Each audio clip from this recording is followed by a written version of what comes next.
हाँ जी, राम राम जी। क्या हाल चाल आपके? उम्मीद करता हूँ आप और आपका परिवार ठीक ठाक होगा। 60,000 नौकरियां अभी प्रोसेस में हैं, पाइपलाइन में हैं। सरकार से लाखों युवा नाराज हो गए हैं, नाखुश हो गए हैं। क्या अपडेट आई है जानना चाहते हैं तो इस वीडियो को लास्ट तक देखते रहिए। तो यहाँ पर दोस्तों आप देख पा रहे होंगे, ये आज का न्यूज़पेपर का आर्टिकल है। सरकारी पदों पर भर्तियां न होने से माहौल धीरे धीरे सरकार के खिलाफ होता जा रहा है। क्या कहा है, क्या कारण है इनके पीछे? दोस्तों, हरियाणा की हर भर्ती, जी हाँ, 100 में से 99 भर्तियां कोर्ट के अंदर जा रही है। 3 या 4 साल से एक भी भर्ती नहीं हुई। गलियारे में आजकल जहां राजनीतिक घटनाक्रमों की चर्चा हो रही है, वहीं प्रदेश सरकार के पदों पर सरकारी भर्तियां न होने की भी चर्चा हो रही है। अब तो यह राजनीतिक मुद्दा भी बन चुका है। प्रदेश सरकार में इस समय 2 लाख से ज़्यादा पद रिक्त पड़े, 2 लाख से ज़्यादा पद रिक्त पड़े हैं। इनमें से हरियाणा कर्मचारी चयन के पास ग्रुप सी के लगभग 32,000, TGT के 7400, ग्रुप डी के 13,500 पदों की भर्ती प्रक्रिया चल रही है।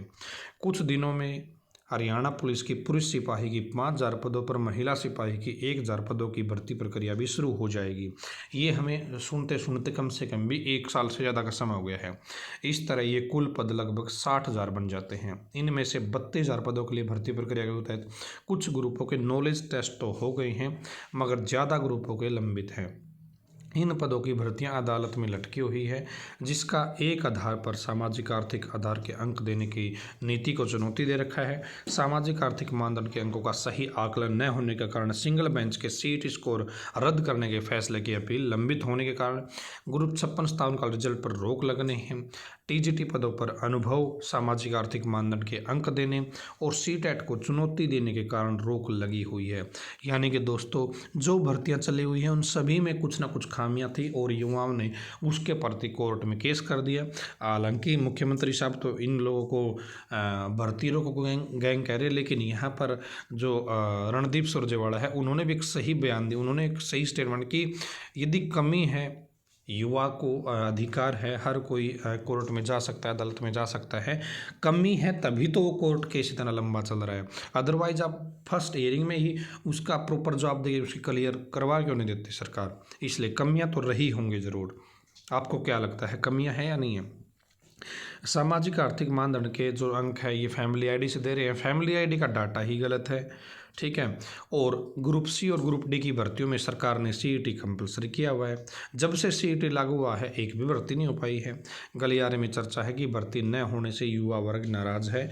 मुख्यमंत्री मनोहर लाल ने कहा कि भर्तियां रोकने के लिए भर्ती रोको गैंग सक्रिय है। इस पर कांग्रेस के वरिष्ठ नेता रणदीप सुरजेवाला ने आपत्ति जताई है। सुरजेवाला का कहना है कि हर किसी को अदालत में जाने का अधिकार है।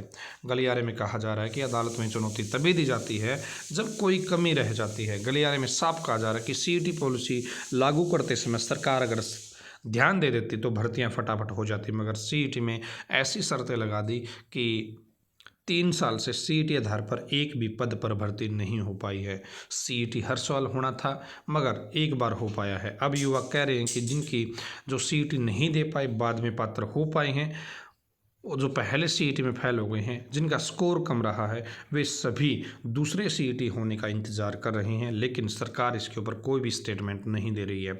ऐसा न होने से हज़ारों युवा नाराज हैं। इसी तरह पुलिस भर्ती में तो एज में छूट दे दी, मगर अन्य भर्तियों में छूट नहीं दी।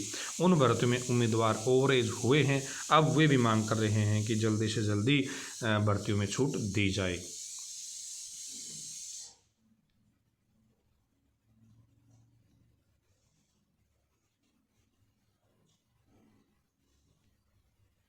ग्रुप डी की 2019 की जो भर्ती थी उसमें खेल कोटे के उम्मीदवार आज भी परेशान हो रखे हैं।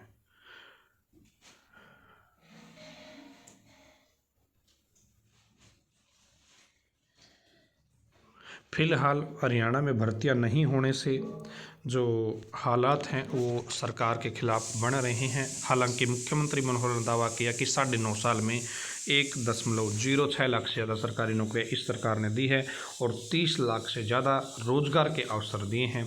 मगर उनके इस बयान पर रणदीप सुरजेवाला समेत विपक्ष के नेताओं ने तीखी टिप्पणी की है। यहाँ पर दोस्तों रोजगार के अवसर प्रदान किए हैं। अब जैसे कोई फैक्ट्री लगा दी, फैक्ट्री मतलब यहाँ मान लेते कि 10 फैक्ट्री मंजूर हो गई, मुख्यमंत्री ने उनको परमिशन दे दी, हाँ भाई आप फैक्ट्री लगा लो। अब एक फैक्ट्री में 10,000 युवा काम कर सकते हैं, तो 10 फैक्ट्री में इस तरीके से रोजगार के अवसर देने के लिए 30 लाख का आंकड़ा है ये कहा जा रहा है। ठीक है। बाकी यदि हम 2022 और 2023 की बात करें तो 7,500 पदों की भर्तियाँ HSSC के द्वारा की गई है दोस्तों। तो इसीलिए दोस्तों भर्तियां न होने से ही सरकार से युवा नाराज़ हैं और ये नाराज़गी कब दूर होगी पता नहीं। सरकार कब इनके ऊपर स्टेटमेंट देगी या भर्तियां जल्दी से जल्दी करवाएगी। आपकी क्या राय है आप कमेंट बॉक्स में ज़रूर बताइएगा। आज की इस वीडियो में इतना ही। धन्यवाद। भगवान करे आप सभी का समय शुभ रहे।